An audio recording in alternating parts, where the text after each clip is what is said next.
हाँ, तो मेरे भाई मेरे दोस्त, आप कोई भी एग्ज़ाम देने जाते हो तो हर पेपर में क्या होता है कि कुछ क्वेश्चंस ईज़ी होते हैं, कुछ क्वेश्चंस टफ होते हैं और कुछ क्वेश्चंस तो मतलब एक्सट्रीमली डिफ़िकल्ट होते हैं, है ना? तो हम किस तरह से उनको डिवाइड करें कि हमें कौन से क्वेश्चंस किस तरह से सॉल्व करना है और कैसे स्कोर ज़्यादा करना है, जो क्वेश्चन हमें नहीं आ रहा है उनमें कैसे करेक्ट आंसर मार्क करना है और जो बिल्कुल नहीं आ रहा है उसमें तुक्का कैसे मारना है और जो हमें थोड़ा बहुत आ रहा है ऐसा क्या करें कि बहुत ज़्यादा एक्यूरेसी हो, जो हमें थोड़ा भी आ रहा है तो वो हमसे गलत ना हो, है ना? तो एक-एक करके सब पे बात कर लेते हैं। तो सबसे पहले जो हर पेपर में क्या होता है, जैसे मान लीजिए अगर आपका 300 क्वेश्चन का कोई भी पेपर है, तो उसमें 100 क्वेश्चंस तो आपके बहुत डूएबल होंगे, जो कि आप बहुत ईज़िली कर सकते हो। फिर उसके बाद में 50 टू 100 क्वेश्चंस होंगे जो थोड़ा हार्ड होंगे, जिसमें आपको ज़्यादा सोचना पड़ेगा। फिर उसके बाद में 50 क्वेश्चंस ऐसे होंगे जो कि डिफ़िकल्ट होंगे, आपसे हो नहीं पाएँगे, थोड़ा सुना-सुना लगेगा। फिर उसमें 50 क्वेश्चंस ऐसे भी आएँगे जो आपने पढ़े भी नहीं होंगे या हो सकता है पढ़े हों पर कुछ भी नहीं आ रहा होगा उनके बारे में। तो उनको तो हमारे सीनियर्स, हमारे फैकल्टीज़, प्रोफ़ेसर सब लोग यही बोलते हैं कि एग्ज़ामिनर होता है वो अपनी ईगो सैटिस्फाई करने के लिए वो क्वेश्चन सेट करते हैं, ताकि आप 100% रिज़ल्ट ना ले आएँ या एटलीस्ट 95-97% ना ले आएँ। तो हमको वो 150 क्वेश्चंस स्किप करके हमें वो वाले पे पहले ध्यान देना है जो कि हमें आते हैं, है ना? और इसके लिए सबसे पहला फंडा है, जब भी आप पेपर स्टार्ट करते हैं, तो अगर शुरू में ही आपको कुछ टफ क्वेश्चंस मिल जाते हैं, तो इसका मतलब ये नहीं है कि आप हिल जाएँ एकदम कि अरे! पेपर बहुत टफ आने वाला है, क्या होगा? मेरा तो नहीं हो पाएगा, ऐसे-वैसे। ऐसा नहीं होता है, एग्ज़ामिनर उसी तरह से सेट करता है कि आपको कभी-कभी 5 क्वेश्चंस एकदम ईज़ी दे दिए जाते हैं, एकदम लड्डू दे दिए जाते हैं। आप एकदम से ऐसे हो जाते हैं कि भाई मतलब आज तो मार गिराया मैंने। तो वो चीज़ भी नहीं करना है और अगर टफ हो गए, टफ मिल गए शुरू के 5-10 क्वेश्चंस, तो ये भी नहीं सोचना है कि मेरा नहीं होगा, ये तो बहुत टफ पेपर है, ऐसा नहीं होता है। कभी-कभी होता है ईज़ी क्वेश्चंस बीच में लगा दिए जाते हैं या लास्ट में लगा दिए जाते हैं, तब तक आप पहले ही हार चुके होते हैं। तो उन चीज़ों से बचना है। अब एक बात करते हैं, जैसे कि हमने क्वेश्चन पढ़ा, पूरा क्लिनिकल सिनेरियो आपको दिया जा रहा है, आप पूरा क्वेश्चन पढ़ रहे हैं, है ना? बीच में पढ़ते-पढ़ते आप थोड़ा-सा बोर हो गए, 5-6 लाइन का क्वेश्चन है, आप पढ़ते-पढ़ते बोर हो गए, आपको लग रहा है अरे मेडिसिन का क्वेश्चन है, ऐसा-ऐसा ये पेशेंट है, ये क्लिनिक में आया हुआ है, आई हुई है और ये सिम्पटम्स हैं, ऐसा-ऐसा ऑर्गेनिज्म ये। तो आपने अगर वो डिज़ीज़ उसको अगर आपने आइडेंटिफ़ाई कर लिया कि इसको कौन-सी बीमारी, कौन-सी डिज़ीज़ है, फिर ऑप्शन में दे दिया मान लीजिए, आपको लगा अरे यही तो आंसर है ना? फिर लास्ट में क्या होता है, एग्ज़ामिनर ने एक एनवायरनमेंट बनाया कि वो मेडिसिन का क्वेश्चन है। लास्ट लाइन में उसने पूछ लिया कि ट्रीटमेंट क्या है ना? और आपने तो पहले डिज़ीज़ देखा और ऑप्शन में दिया हुआ है, आपने लगा दिया। पर लास्ट में वो क्या पूछ रहा था, ट्रीटमेंट, है ना? वो था एक फार्मा क्वेश्चन और आपने मेडिसिन समझ के, वो डिज़ीज़ समझ के बस वो ऑप्शन मार्क कर दिया। इसलिए आपको सारे क्वेश्चंस लास्ट तक पढ़ने हैं और अब बात करते हैं कि क्वेश्चन को स्मार्टली कैसे पढ़ा जाता है। जो समझ जाता है वो क्वेश्चंस अच्छे से सॉल्व करता है और एग्ज़ामिनर कैसे आपके दिमाग से खेलता है, उसके बारे में भी बात करेंगे। तो सबसे पहला क्या होता है कि आपको पूरा क्वेश्चन पढ़ना है। बहुत बार होता है कि हमने 1-2 लाइन पढ़ी और हमें लगा अरे ये तो मुझे आ रहा है और हमने जल्दी-जल्दी में जो ऑप्शन दिखा, जो सही लगा मार्क कर दिया, है ना? और क्वेश्चन में क्या है, लास्ट में क्या पूछ रहा है, एक्सेप्ट पूछ रहा है, नॉट पूछ रहा है, वो लास्ट में कुछ उल्टा ही पूछ ले रहा है ना? और आपने पहले ही क्वेश्चन मार्क कर दिया, तो उस चीज़ से बचना है, क्वेश्चन पूरा अब चलिए मैं एक आपको केस सिनेरियो देता हूँ, पीडिया का क्वेश्चन है और ये वो वाला क्वेश्चन है जो हमसे डायग्नोसिस पूछी जाती है एग्ज़ाम क्वेश्चंस में। तो आइए देखते हैं डायग्नोसिस कैसे बनाते हैं ना? ठीक है? A young child is brought to your clinic and with a swollen belly and dull face, है ना? उसका बेली निकला हुआ है और फेस पूरा डल हो रखा है and he has been fed with rice water. Rice water ज़्यादा दिया गया है तो उससे आप क्या समझते हैं? मतलब कैलोरीज़ बहुत सारी होंगी उसके अंदर, तो जब कैलोरीज़ एक्सेस अमाउंट में ऑलरेडी प्रेज़ेंट है उसमें, तो मतलब बच्चा है, तो 2 बीमारी आती है जब भी ये न्यूट्रिशन के मामले में, क्वाशियोर्कस डिज़ीज़ और मरस्मस, है ना?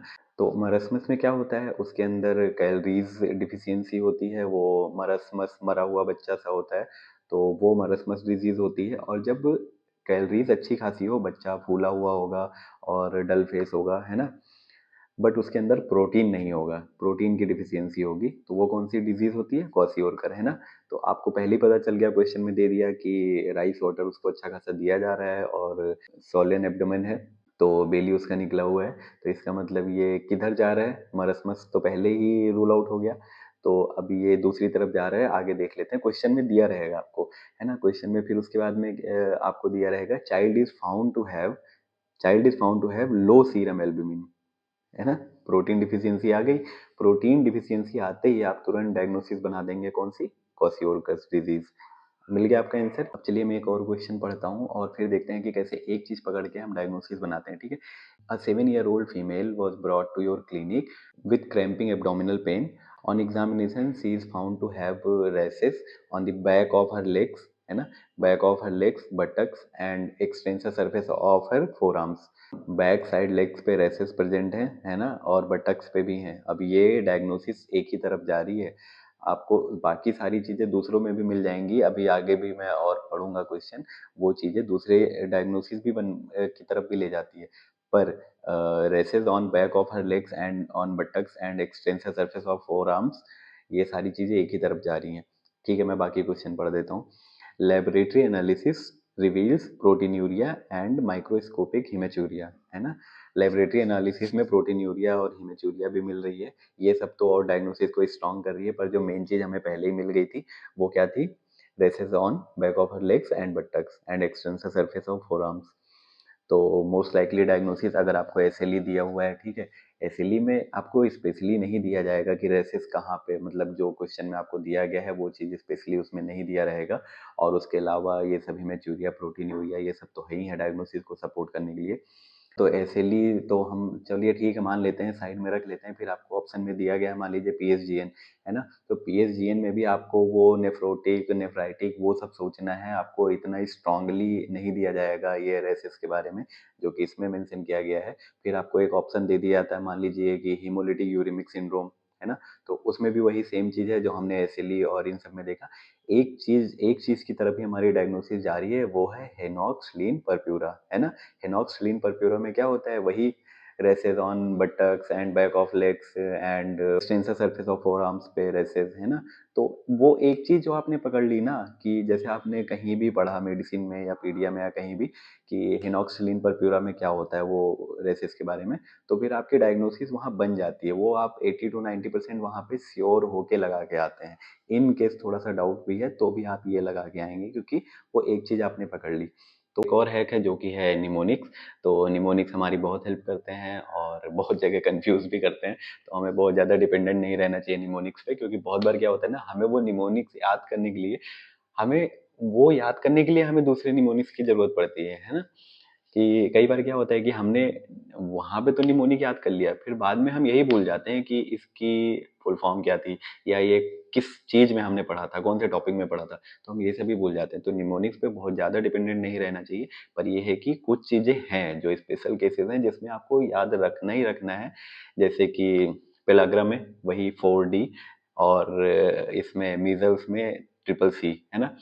अब जैसे मैं क्वेश्चन पढ़ता हूँ फिर अभी पता चल जाएगा। एक 7 साल का बच्चा आता है आपके हॉस्पिटल में। A 7-year-old boy presents with fever and cough, conjunctivitis and coryza, है ना। अब आपको क्या क्या मिल गया, cough, conjunctivitis, coryza, triple C मिल गया। ट्रिपल सी का मतलब है मीजल्स। वैसे अगर इसमें कोई एक दो चीज कम दी होगी ना तो आप रूबेला भी सोच सकते हैं, जर्मन मीजल्स और ये सब भी, मतलब ऑलमोस्ट सेम ही होते हैं सिम्टम्स। पर कफ, कोराइजा, कंजक्टिवाइटिस ये तीनों एक में दे दिया गया, मतलब मीजल्स है ना। अब वो क्वेश्चन में बाकी कुछ भी दे आपको कोई मतलब नहीं है। On examination there are red maculopapular rashes on the neck and forehead, है ना। ये सारी चीजें तो डायग्नोसिस को सपोर्ट कर ही रही हैं। पर जो आपने श्योर होके लगाया मीजल्स, वो क्या था, कफ, कोराइजा, कंजक्टिवाइटिस, है ना। मोस्ट लाइकली डायग्नोसिस पूछ रहे हैं आपको, ऑप्शन में दिया गया है मम्स, मीजल्स, वेरिसेला जोस्टर और एरिथमा रोजियोलम। तो मीजल्स आपने लगा दिया क्योंकि आपको वो निमोनिया था, CCC मतलब मीजल्स, है ना। चलो ये तो बातें हो गई क्लिनिकल की। अब हम बात कर लेते हैं वन लाइनर्स की, है ना। तो वन लाइनर्स में भी अगर आपके क्वेश्चंस नहीं हो रहे हैं, मान लीजिए आपने जीटी दिया और उसमें आप जब एनालाइज करते हैं तो पता चलता है कि आपके वन लाइनर्स ज़्यादा गलत हो रहे हैं, इसका सिंपल सा मतलब है आपने नोट्स को अच्छे से रिवाइज नहीं किया है ना। वन लाइनर्स स्ट्रॉन्ग करने के लिए आपको अपने नोट्स रिवाइज करने की जरूरत है, क्योंकि वन लाइनर्स फैक्ट बेस्ड होते हैं, है ना। Delhi is the capital city of India, है ना? तो वो दिल्ली ही रहेगी, उसके लिए आप बहुत ज़्यादा गुणा भाग नहीं लगा सकते। जैसे मैं एक एग्जांपल देता हूँ, which of the following is WHO criteria for same child, है ना? तो उसमें अगर आपको मिड अपर आर्म सर्कमफ्रेंस दिया होगा less than 12 centimetre, less than 15 centimetre, less than 13 centimetre और फिर दिया होगा लेस देन 11.5 सेंटीमीटर। तो वो फैक्ट बेस्ड है, आपको याद ही होना चाहिए कि लेस देन 11.5 सेंटीमीटर अगर आपका मिड अपर आर्म सर्कमफ्रेंस है तो वही राइट आंसर है। वही एक क्राइटेरिया होता है WHO criteria, one of the criteria जिसमें आपको वो सेम चाइल्ड कंफर्म होता है। तो ये फैक्ट बेस्ड होते हैं, ये आपको याद होने ही चाहिए। और नहीं याद है, अगर जीटी में वन लाइनर्स गलत हो रहा है तो आप नोट्स को अच्छे से फिर से रिवाइज करें। अब एक और इम्पॉर्टेंट पॉइंट के बारे में बात करेंगे कि वन लाइनर्स जो होते हैं ना वो बहुत कंफ्यूजिंग होते हैं, और कई बार ऐसा होता है आपको लगता है कि ये तो आपको बहुत अच्छे से आता है, वो आपको आ रहा होता है, पर आप मेन चीज उसमें फाइंड आउट नहीं कर पाते हैं कि इसमें एक्चुअली क्या पूछा जा रहा है। जैसे पिछले एग्जाम में हुआ, पूछा गया था कि आईओडी इंसर्शन के लिए बेस्ट टाइम क्या होता है ना? तो आप उसको 42 डेज तक दे सकते हैं, 6-7 हफ्ते तक लगा सकते हैं। बट बेस्ट टाइम जो होता है ना वो विद इन 48 आवर्स होता है ना, डिलीवरी के बाद, और विद इन 48 आवर्स वो आप मतलब बेस्ट टाइम होता है। पर बहुत लोगों को लगा कि अरे हम तो 6-7 हफ्ते तक दे सकते हैं, लगा सकते हैं, है ना? तो लोगों ने उसमें 42 डेज भी लगा दिया और इस वजह से उनका गलत हो गया। जिन्होंने थोड़ा ध्यान से पढ़ा ना कि विद इन 48 आवर्स ये बेस्ट टाइम है, तो वो था राइट आंसर, है ना? तो इस तरह से हमें सोचना है कि वन लाइनर्स हमें बहुत कंफ्यूज करते हैं, हम कुछ और उसका मतलब निकाल लेते हैं और उसको गलत कर देते हैं। एक और स्मार्ट हैक के बारे में बात करते हैं। जब भी आप कोई बड़ा सा क्वेश्चन देखें ना, तो सबसे पहले उसकी पहली लाइन पढ़ें और फिर उसके बाद लास्ट लाइन पे जाएं, है ना? अगर इमेज बेस्ड है तो पहली लाइन पढ़ के आप सीधे इमेज देखें कि किस चीज़ की इमेज है, और अगर वो क्लिनिकल क्वेश्चन है, इमेज नहीं दिया गया है, तो पहली लाइन पढ़ के आप सीधे लास्ट लाइन पे जाइए और देखिए पूछा क्या गया है ना। अगर वो एक्सेप्ट, नॉट और ये सब पूछा है तो आपको पूरा पढ़ना ही है। बट अगर लास्ट लाइन में बहुत बार क्या होता है ना, आपको एक क्लिनिकल सिनेरियो दिया जाता है, a pregnant female comes to your hospital and this you are an intern, your HOD asks you to do this this that and you go to laboratory analysis shows this. ये सब आपको बस आपका time बर्बाद करने के लिए किया जाता है। आप सीधे लास्ट लाइन पे जाइए, एक प्रेग्नेंट फीमेल आई थी, है ना? फिर उसके बाद में लास्ट लाइन पे जाइए। अब उसमें क्या पूछा जाता है कि कॉन्ट्रासेप्शन फेलियर में आप कितने हफ्ते तक एमटीपी कर सकते हैं, है ना? तो आपको सीधा सीधा पता है ना, कॉन्ट्रासेप्शन फेलियर में आप 20वें हफ्ते तक अप टू 20th वीक आप एमटीपी कर सकते हैं, है ना? तो सीधा सीधा आपको पता था, ये तो वन लाइनर हो गया ना, फैक्ट बेस्ड हो गया कि 20वें हफ्ते तक आप कर सकते हैं, तो वो आपका वन लाइनर हो गया, आपका टाइम भी बच गया। पर अगर आप पूरा पढ़ रहे हैं कि क्या क्या दिया गया है, आपने अगर प्रिप लैडर का चैंपियनशिप जीटी दिया है तो आपको पता होगा कितने लेंथी क्वेश्चंस होते हैं, और वो इसीलिए होते हैं कि अब आप टाइम मैनेज कैसे कर रहे हैं, है ना? तो आप जब भी कोई लेंथी क्वेश्चन हो तो पहला लाइन पढ़िए, फिर लास्ट लाइन पढ़िए। लास्ट लाइन में बहुत बार होता है कि वो वन लाइनर होता है, वो सीधा सीधा फैक्ट बेस्ड था, बस वो क्लिनिकल सिनेरियो आपका टाइम वेस्ट करने के लिए, आपको कंफ्यूज करने के लिए दिया गया था। तो अगर आप इतने स्मार्ट हैं तो फिर आप उसको 10 सेकंड में भी कर सकते हैं। पर इसके बावजूद ध्यान रखने वाली बात यह है कि तब भी आपको एक ओवरव्यू जरूर लेना है। अगर लास्ट लाइन से आप श्योर हैं कि ये वन लाइनर हो चुका है, फिर भी एक बार आप नज़र डाल लें, इन केस एग्जामिनर कुछ भी कर सकता है, वो तो सन की आदमी होते हैं, कुछ भी कर सकते हैं ना। तो ये हो गया। फिर मैं एक और आपको एग्जांपल देता हूँ। मान लीजिए आप कोई भी सिविल सर्विसेज के एग्जाम में बैठे हैं और वहाँ पे पूछा जाता है कि a traveller comes to India, he lands at the airport and then he goes out of airport, he finds a hotel and he stayed there for 2 to 3 days and then he went back. Okay, and then last line of the question is what is the capital city of India, है ना? तो अगर आपने पहले ही last line पढ़ी होती तो वो क्वेश्चन बीच में कुछ भी रहा हो, कैपिटल सिटी ऑफ इंडिया जो आपका आंसर होने जा रहा है वो है दिल्ली, है ना? तो फिर तो पूरा क्वेश्चन पढ़ने का कोई मतलब ही नहीं रहा ना। आपको सिर्फ अपना आंसर करना है एग्जाम में। ये इंटरव्यू तो चल नहीं रहा है कि आपको उस पे 10 लाइनें बोलने बोला गया है, ऐसा नहीं है। आपको उसमें ये मार्क करना था कि कैपिटल सिटी ऑफ इंडिया क्या है? दिल्ली है ना? तो इस तरह से आप उसको वन लाइनर बना सकते हैं, पर ये नहीं है कि सारे क्वेश्चंस ऐसे ही होते हैं, पर बहुत सारे क्वेश्चंस जरूर होते हैं ऐसे। जरूरी नहीं है पूरा एक एक लाइन शुरू से आखिरी तक पढ़ना ही है। आपके पास 1 मिनट होते हैं हर क्वेश्चन के लिए, जिसमें से मेडिसिन और सर्जरी के बहुत सारे क्वेश्चंस होते हैं जो आपके 2 मिनट भी ले जाते हैं ना। तो आपको बहुत सारे क्वेश्चन ऐसे भी ढूंढने होंगे जो वन लाइनर्स हैं, जो 15 to 20 सेकंड या 30 सेकंड्स में हो जाए, है ना? फिर एक सेगमेंट आता है जिसमें आपसे इमेज बेस्ड क्वेश्चन पूछे जाते हैं। इमेज बेस्ड क्वेश्चन पढ़ने का सबसे बेस्ट तरीका होता है कि आप स्टार्टिंग में 1-2 लाइन पढ़िए और अगर इमेज दी हुई है तो आप तुरंत इमेज पे जंप कीजिए। बहुत बार होता है कि वो इमेज डायरेक्टली हमें याद होती है। मान लीजिए ये इमेज आप देखिए, ठीक है? ये इमेज देखिए और पहचानिए ये किस चीज़ की है, ठीक है? अगर आपने पढ़ा है तो आपको पता है ये नेगरी बॉडीज़ हैं और ये किसमें कौन-सी डायग्नोसिस को सपोर्ट करती हैं? नेगरी बॉडीज़ किसमें मिलती हैं? हाँ, रेबीज़ में, है ना? तो अगर नेगरी बॉडीज़ आपको पता चल गया है, तो ऑप्शन में अगर आपको डिजीज़ेज़ दी हुई हैं, तो आप रेबीज़ लगाएँगे। अगर ऑप्शन में डायरेक्ट पूछा गया है कि ये कौन-सी बॉडीज़ हैं, लुई बॉडीज़ हैं, नेगरी बॉडीज़ हैं, कौन-कौन सी हैं, तो आप तुरंत लगा देंगे नेगरी बॉडीज़, है ना? क्योंकि आपको ये याद था, तो फिर उसमें बाद में दिया हुआ वो कि वो पेशेंट था, फिर वहाँ उसका सैंपल लिया गया, फिर लेबोरेटरी एनालिसिस हुई और ये कौन-सी बॉडीज़ हैं या ये कौन-सी डिज़ीज़ है। तो आपने इमेज देखते ही अगर पहचान लिया कि नेगरी बॉडीज़ हैं, तो ये रेबीज़ है। अगर लुई बॉडी आपको दिया गया है, जो कि जनवरी 2024 में आया भी था, तो अगर वो दिया गया है, तो पार्किंसंस है। तो इमेज बेस्ड क्वेश्चन से भी आप 10 सेकंड में क्वेश्चन सॉल्व कर सकते हैं, अगर आपको वो इमेज याद है। और इमेज याद करने के लिए आपको पैथोलॉजी बहुत मन लगा के पढ़नी होगी और माइक्रो भी मन लगा के पढ़नी होगी।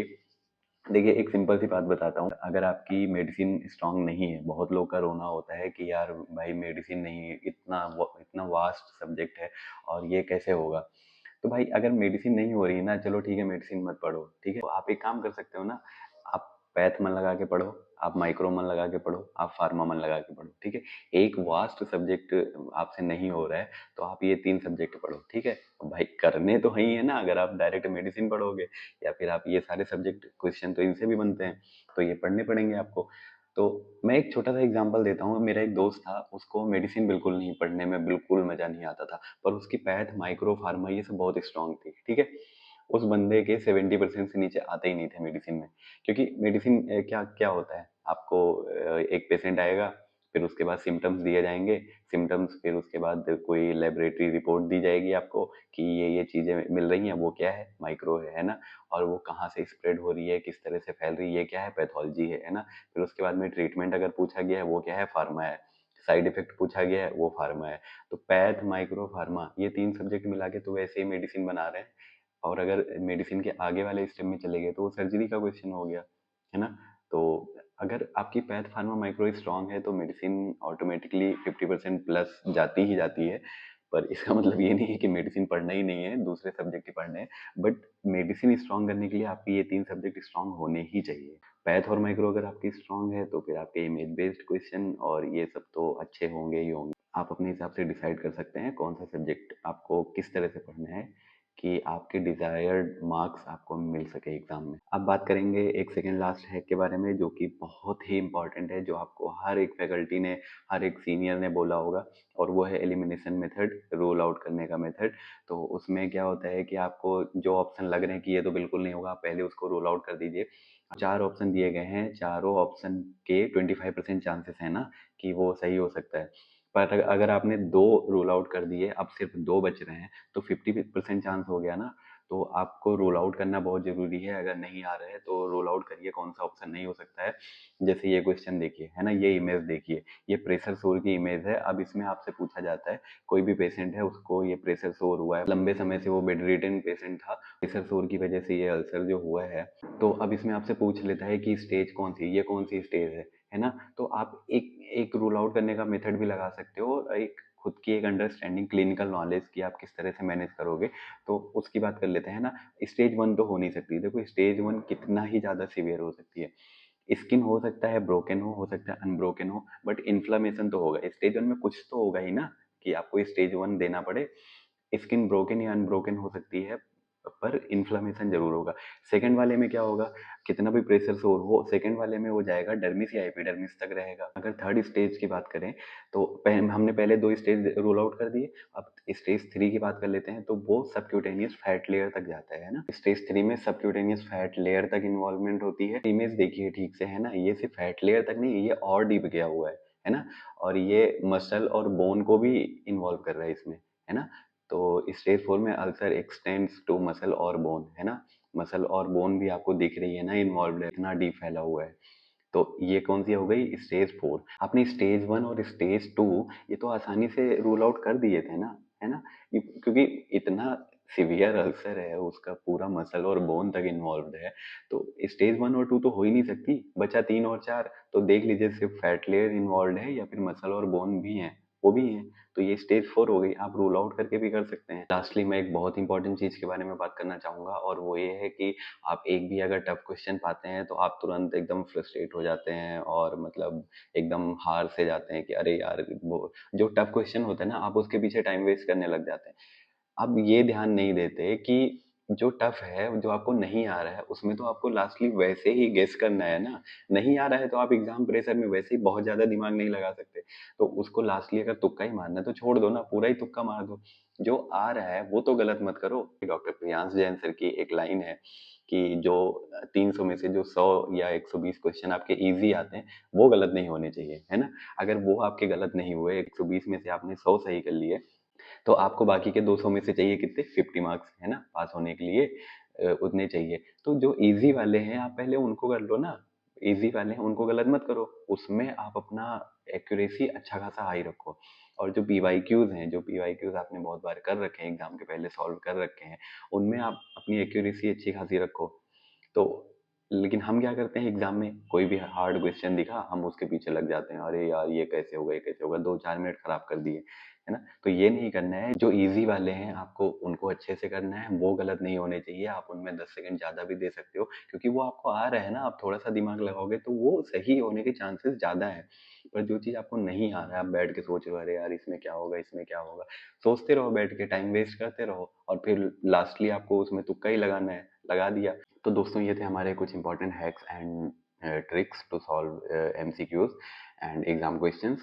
आपको अब अच्छे से पता ही है कि कैसे क्वेश्चन पढ़ना है, किस तरह से डायग्नोसिस बनानी है, किस तरह से एक्सेप्शन वाले क्वेश्चंस करने हैं, टफ क्वेश्चन में क्या करना है और जो इजी क्वेश्चन है उनमें क्या करना है, वन लाइनर्स को कैसे अप्रोच करना है, क्लिनिकल को कैसे अप्रोच करना है और रोल आउट कैसे करना है, इमेज बेस्ड क्वेश्चन कैसे करना है। ये सारी बहुत इंपॉर्टेंट चीज़ें हैं।